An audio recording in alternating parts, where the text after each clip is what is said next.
ദൈവനാമത്തിന് മഹത്വം. ഇന്ന് ജനുവരി മാസം 31-ാം തീയതി. ശുഭദിനാശംസകൾ നിങ്ങൾക്കെല്ലാവർക്കും നേരുന്നു. അതുകൊണ്ട് തന്നെ നമ്മുടെ കർത്താവായ യേശു ക്രിസ്തുവിൻ്റെ കൃപ നിങ്ങളെല്ലാവരോടും കൂടെ ഇരിക്കട്ടെ എന്ന് ഞാൻ ആശംസിക്കുകയും ചെയ്യുന്നു. ഇന്നത്തെ നമ്മുടെ ധ്യാനത്തിനായിട്ട് നാം ഉൽപ്പത്തി പുസ്തകം 31-ാമത്തെ അധ്യായമാണ് തിരഞ്ഞെടുത്തിട്ടുള്ളത്. ഈ അധ്യായം രസകരമായൊരു അധ്യായമാണ്. കാരണം ഉത്സാഹം പകരുന്ന രണ്ട് ഭാര്യമാരെ നമുക്ക് ഈ അധ്യായത്തിൽ കാണാം. പല കുടുംബജീവിതങ്ങളിലുമുള്ള വലിയൊരു പ്രശ്നം എന്താണെന്ന് ചോദിച്ചാൽ, ഭർത്താക്കന്മാരെന്തെങ്കിലും പറഞ്ഞാൽ അതിന് നേരെ എതിരെ ഘടകവിരുദ്ധമായ കാര്യങ്ങൾ ഭാര്യമാർ പറയും. അതുകൊണ്ട് പലപ്പോഴും ഭർത്താക്കന്മാർ ആഗ്രഹിക്കുന്നതായിരിക്കുന്ന കാര്യങ്ങൾ അവണ്ണം ചെയ്യുവാനായിട്ട് അവർക്ക് സാധിക്കാതെ വരും. എന്നാൽ ഈ അധ്യായത്തിൽ അങ്ങനെയല്ല.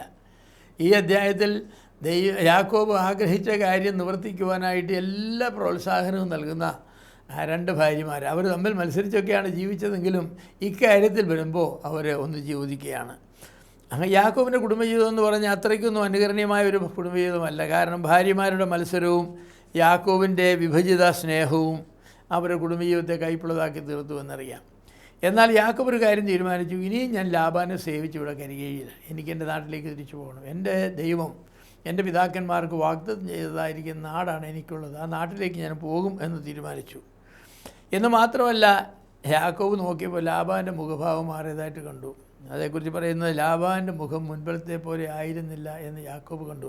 അപ്പോൾ യാക്കോബിനെ കാണുമ്പോൾ ലാബാൻ്റെ മുഖത്തിലൊരു ഭാവമാറ്റം. ഇവൻ എന്നെ ചതിച്ചു, എൻ്റെ ആടുകളെയെല്ലാം കൊണ്ടുപോയി, എൻ്റെ സ്വത്തെല്ലാം കൊണ്ടുപോയി, ഇപ്പം ഞാൻ ഒന്നുമില്ലാത്തവനായി തീർന്നു എന്നൊരു ചിന്തയാണ് ലാബാൻ്റെ മുഖത്തുണ്ടായത്. അത് യാക്കോബ് കണ്ടു. ലാബാൻ്റെ മാറിയ മുഖഭാവം യാക്കോബ് ശ്രദ്ധിച്ചു. ഉടനെ തന്നെ യാക്കോബ് തൻ്റെ ഭാര്യമാർ വരുത്തി. ആളുടെ മക്കളെ വിട്ട് പറഞ്ഞു, അമ്മമാരെ വിളിച്ചുകൊണ്ട് വരാൻ പറഞ്ഞു. രണ്ടുപേരും വന്നു. എന്നിട്ട് യാക്കോബ് അവരോട് പറഞ്ഞു, നിങ്ങളുടെ അപ്പൻ്റെ മുഖഭാവം എൻ്റെ നേരെ നല്ലതല്ലെന്ന് ഞാൻ കാണുന്നു. അതുകൊണ്ട് ഞാൻ തിരിച്ച് എൻ്റെ നാട്ടിലേക്ക് പോകാനായിട്ട് ആഗ്രഹിക്കുകയാണെന്ന് പറഞ്ഞു. എന്നല്ല, യഹോവ തന്നോട് പറഞ്ഞതായിരിക്കുന്ന കാര്യം യാക്കോബ് ഭാര്യമാരോട് പറഞ്ഞു. ദൈവം യാക്കോബിനെ അവർ പറഞ്ഞു, നീ തിരിച്ച് ഈ സ്ഥലത്തെത്തും, ഇവിടെ നീ യാഗം കഴിക്കുമെന്നൊക്കെ ദൈവം പറഞ്ഞിരുന്നു. അതുകൊണ്ട് ആ കാര്യമൊക്കെ യാക്കോബ് ഓർത്തു. അതെല്ലാം തൻ്റെ ഭാര്യമാരോട് പറഞ്ഞു. അപ്പോൾ ഭാര്യമാരെന്താ പറഞ്ഞത്? ന്യായമായിട്ട് നമുക്കിങ്ങനെ ചിന്തിക്കാൻ, പറയേ എൻ്റെ അപ്പനും അമ്മയും ഈ നാടും വിട്ട് ഞാൻ പോകുന്നില്ല, ഞാൻ കനാനുമൊന്നും കണ്ടിട്ടില്ല, ഈ ആരാ നല്ലൊരു രാജ്യമാണ്, ഇവിടെ ആളുകളെ മേയ്ക്കാൻ ഇഷ്ടംപോലെ പുല്ലും തീറ്റിയൊക്കെ ഉണ്ട്. റാഹേലും പറയാം, എനിക്കൊരു പരിചയം ഇല്ലാത്തതായിരിക്കുന്നത് കനാനിൽ പോയി, അവിടെ ആരാ നമുക്കുള്ളത്, അവിടെ നമുക്കിവിടെ തന്നെ ജീവിച്ചാൽ മതി എന്ന് പറയാം. പക്ഷേ അവരങ്ങനെയല്ല പറഞ്ഞത്. അവർ പറഞ്ഞത് എന്താണെന്നറിയാമോ? ആകയാൽ ദൈവം നിന്നോട് കൽപ്പിച്ചതൊക്കെയും ചെയ്തു കൊള്ളുക. എത്ര മനോഹരമായിരിക്കുന്ന പ്രതികരണമാണ്!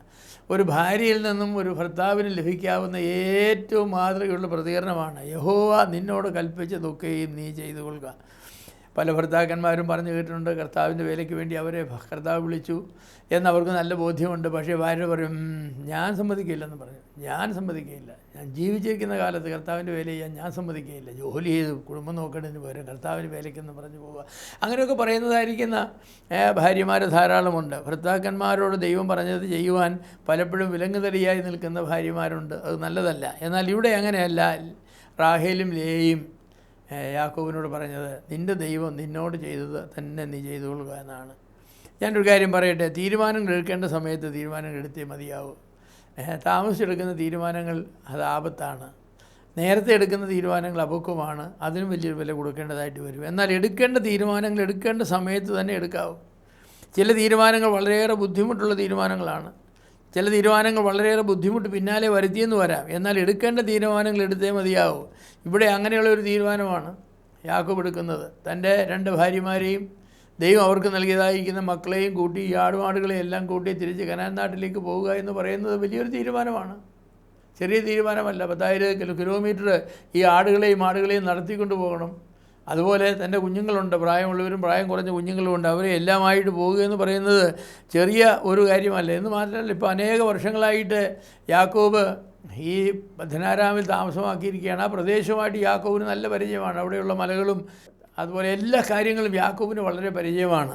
അപ്പോൾ അങ്ങനെയുള്ളതെല്ലാം ഉപേക്ഷിച്ചിട്ട് ഒരു പരിചയമില്ലാത്തതായിരിക്കും ദേശത്തേക്ക് തൻ്റെ കുടുംബത്തെയും കൊണ്ട് പോകുക എന്ന് പറയുന്ന പ്രയാസമുള്ളൊരു തീരുമാനമായിരുന്നു. പക്ഷേ ദൈവം അതാണ് പറഞ്ഞത്. അതുകൊണ്ട് യാക്കോബിൻ്റെ ഭാര്യമാരും പറഞ്ഞു, നിൻ്റെ ദൈവം നിന്നോട് പറഞ്ഞതുപോലെ ചെയ്തു കൊള്ളുക എന്ന്.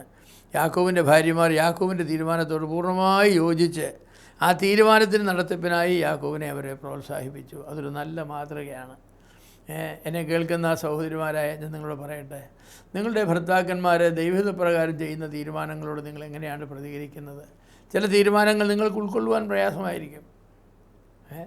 ചില സ്ഥലം മാറ്റം സംബന്ധിച്ചായിരിക്കും, അതുപോലെ നിങ്ങളുടെ തൊഴിൽ സംബന്ധിച്ചുള്ള മാറ്റമായിരിക്കും, കർത്താവിൻ്റെ വേലയ്ക്ക് പോകുന്നതിനെക്കുറിച്ചായിരിക്കും, ചിലപ്പോൾ ചില സെമിനാരിൽ പോകണം, ബൈബിൾ പഠിക്കണമെന്നുള്ള ആഗ്രഹത്തെക്കുറിച്ചായിരിക്കും. അങ്ങനെ പല പല വിധത്തിലുള്ളതായിരിക്കുന്ന ആഗ്രഹങ്ങൾ. നിങ്ങളെങ്ങനെയാണ് പ്രതികരിക്കുന്നത്? നിങ്ങളുടെ താല്പര്യത്തിന് നടത്തിപ്പിന് വേണ്ടി നിങ്ങൾ നിങ്ങളുടെ ഭർത്താവിനെ എതിർക്കുമോ? അതോ ദൈവം നിങ്ങളുടെ ഭർത്താവിന് നൽകിയതായിരിക്കുന്ന ദർശനവും വിളിയും അനുസരിച്ച് പ്രവർത്തിക്കുവാനുള്ള എല്ലാ പ്രോത്സാഹനവും നിങ്ങൾ നൽകുമോ? അങ്ങനെ നൽകണം. അങ്ങനെയാണ് ചെയ്യേണ്ടത്. നല്ല ഭാര്യമാരെപ്പോഴും തങ്ങളുടെ ഭർത്താക്കന്മാരുടെ നല്ല ആഗ്രഹങ്ങളെ സഫലമാക്കുവാൻ വേണ്ടി അതിന് പ്രവർത്തിക്കുന്ന ആളുകളാണ്. എൻ്റെ പ്രിയമുള്ളവരെ, നിങ്ങൾക്ക് അങ്ങനെ സംഭവിക്കട്ടെ. ഞാൻ നിങ്ങളെ ഉത്സാഹിപ്പിക്കുന്ന അങ്ങനെ തന്നെയാണ്. ഭർത്താക്കന്മാർ നിങ്ങളോട് പറയുന്ന കാര്യങ്ങൾ നിങ്ങൾ കേട്ട് അതിന് പ്രോത്സാഹനം നൽകി നല്ല കാര്യങ്ങൾക്ക്, നല്ല തീരുമാനങ്ങൾക്ക് ഒരു സപ്പോർട്ട് കൊടുത്താൽ അത് നിങ്ങൾക്ക് അനുഗ്രഹമായി തീരും. ദൈവം അങ്ങനെ ജീവിക്കുവാനും തീരുമാനങ്ങളെടുക്കുവാനും ദൈവം നിങ്ങളെ അനുഗ്രഹിക്കട്ടെ.